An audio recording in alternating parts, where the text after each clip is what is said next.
కేసీఆర్ గారిని చూస్తే బాధేస్తుంది. ఎందుకంటే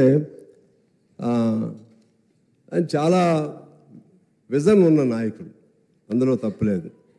ఏదైనా సరే తలుచుకుంటే చేయగలుగుతాడు, వద్దనుకుంటే చేయకుండా కూడా ఉండగలుగుతాడు.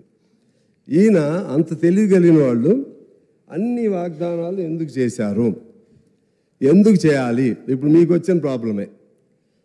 మరి మా అక్బర్ గారు, I don't think that whether you have asked during the rule of the KCR when he promised about several things, like just like 3 acres for every Dalit family, 3 acres for every Girijan family, and 2 bedrooms for everyone, one employee from every household. Congress పార్టీకి మిత్రపక్షం అయితే సంతోషం, కాంగ్రెస్ పార్టీకి అనుకూలంగా మీరు మాట్లాడండి, మేము కాదనము. ఎందుకంటే మీరు కలిసే పోటీ చేసినట్టు తప్పులేదు. కానీ ప్రతి ఇంటికి ఉద్యోగం ఇస్తామని ఎక్కడన్నా చెప్పినాము? మా మేనిఫెస్టోలో ఉందా? నేను ఐ ఛాలెంజ్ ఎవరన్నా ఎక్కడన్నా మేము ప్రతి ఇంటికి ఉద్యోగం ఇస్తామని స్పీచ్లో కానీ మేనిఫెస్టోలో కానీ మేము ఎక్కడన్నా చెప్పుంటే చూపియండి. నేను I'm ready for the challenge. కానీ ఎందుకంటే అంటే అనవసరంగా ఇట్లా స్వీపింగ్ రిమార్క్స్ గతంలోనే ఎన్నికల టైంలో ఇదే కాంగ్రెస్ పార్టీ నాయకులు బయట చేసినారంటే సరే, బయట చేసినారు రాజకీయాల కోసం మాట్లాడి ఉండొచ్చు. కానీ సభలో మీరు అట్లా గౌరవనీయులైనటువంటి అనుభవజ్ఞులైనటువంటి సాంబశివరావు గారు మాట్లాడడం కరెక్ట్ కాదు.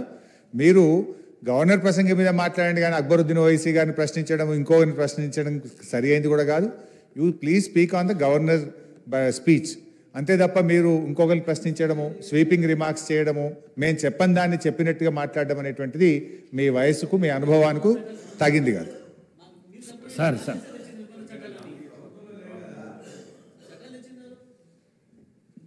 My learned friend had just asked me a question whether I have raised the issue about the land to be given. Honorable, my dear friend is not there. Sridhar Babu and Bhatti Vikrama. Madam is there. Sitaka is here.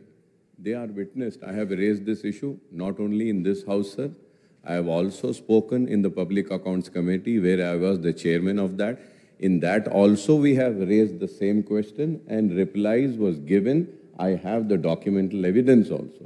I have told before and repeating once again that we have played a constructive role and we will continue playing the constructive opposition role, sir.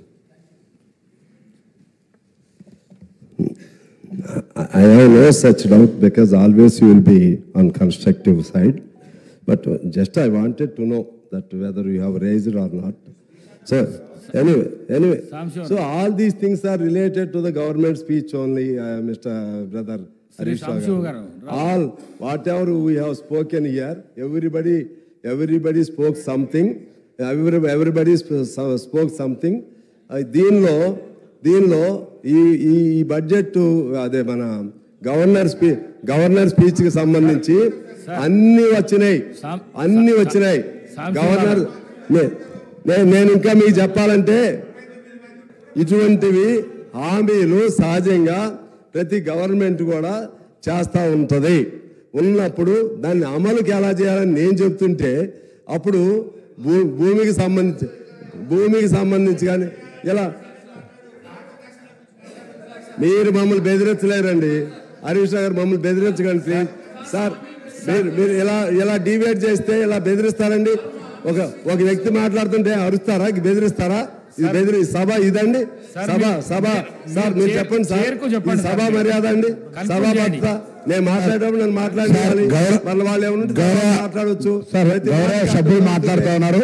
గౌరవ సభ్యులు మాట్లాడిన తర్వాత ప్రతిపక్షానికి సంబంధించి ఏదైనా మాట్లాడే ప్రతిసారి గౌరవ సభ్యుని ప్రతిసారి ఆపుతా ఉన్నట్టు సార్. ఈ పద్ధతి కాదు. వాళ్ళు ఏం చెప్తారు చెప్పారు, మిగతా సభ్యులు చెప్పారు, మౌనంగా ఉన్నారు కదా సార్. ఒకటి తెలుసు కదా నేను చెప్పాను అధ్యక్ష, నేనేమన్నానంటే అప్పుడు కూడా చాలా వాగ్దానాలు చేశారు. సరే పోనీ, అదేంటంటే పబ్లిక్ మీటింగ్స్ చెప్పి ఉండొచ్చు, మేనిఫెస్టో లేకపోవచ్చు. కానీ 3 ఎకరాలు అనేది ఉంది కదా, డబుల్ బెడ్రూమ్ అనేది ఉంది కదా, ఇంకా చాలా దళిత బంధు అనేది ఉంది కదా. నేను అనేది ఏంటంటే నేను దళిత బంధు సార్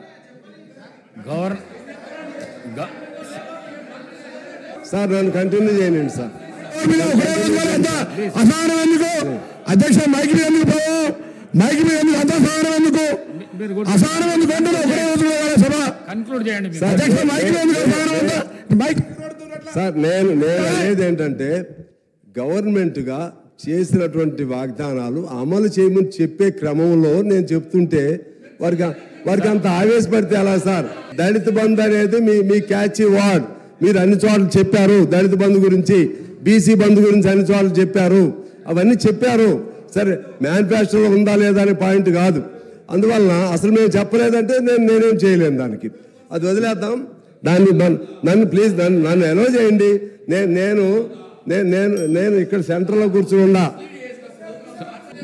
నేను కాంగ్రెస్తో స్నేహం లేకపోతే ఇంకోటితో ఎవరితో స్నేహం అని నేను ముందే చెప్పా. ఇక్కడ కూర్చున్నప్పుడు శాసనసభ్యునిగా మాట్లాడతాను, ఒక సబ్జెక్ట్ పరంగా మాట్లాడతాను. అంతేగాని ఇప్పుడు నేను దాంతో స్నేహం పెట్టుకున్నానని మిమ్మల్ని వ్యక్తిగతంగా నేను విమర్శ పెట్టానా? ఇంకోటి ఏమైనా విమర్శ పెట్టానా?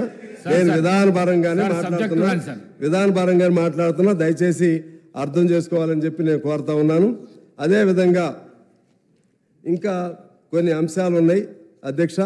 ముఖ్యంగా వీటికి సంబంధించి నేను అంటున్నాను, దీనికి మంచి మన రాష్ట్రం తెలంగాణ రాష్ట్రం అది సౌభాగ్యమైన రాష్ట్రం, సంపన్నవంతమైన రాష్ట్రం. నాకు కూడా తెలుసు ఆ ఇండెక్స్లు మనం పెర్ క్యాపిటాలో నెంబర్ 1, అదేవిధంగా SGDPలో నెంబర్ 1, ఇంకా అనేక ర్యాంకింగ్లో నెంబర్ 1. కానీ నా అనుమానం ఏంటంటే ప్రతి నెల 1వ తారీఖున జీతాలు ఎందుకు ఇవ్వలేకపోయారు? అది నాకు కావాలి. డబ్బులు ఎటుపోయినాయి.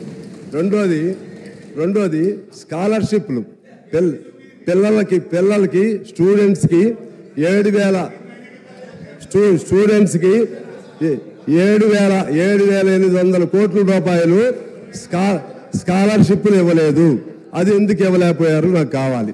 అదేవిధంగా గ్రామ పంచాయతీలకి రావాల్సిన నిధులు ఎందుకు ఇవ్వలేకపోతున్నారో అది కావాలి. ఈజీఎస్ ఫండ్స్ వచ్చిన వాటిని డైవర్షన్ ఎందుకు జరుగుతుందో అది కావాలి. అటువంటి మీరు చేయొద్దని నేను చెప్తున్నా. వారు ఏమి తప్పులు చేశారో దానికి మంచి పరిపాలన చేసినప్పుడు కూడా ఇటువంటి కొన్ని తప్పుల వలన వాళ్ళు అధికారం కోల్పోయారు. ఆ తప్పులు చేయొద్దని వాళ్ళకి నేను సూచనగా చెప్తున్నాను అధ్యక్ష. అదేవిధంగా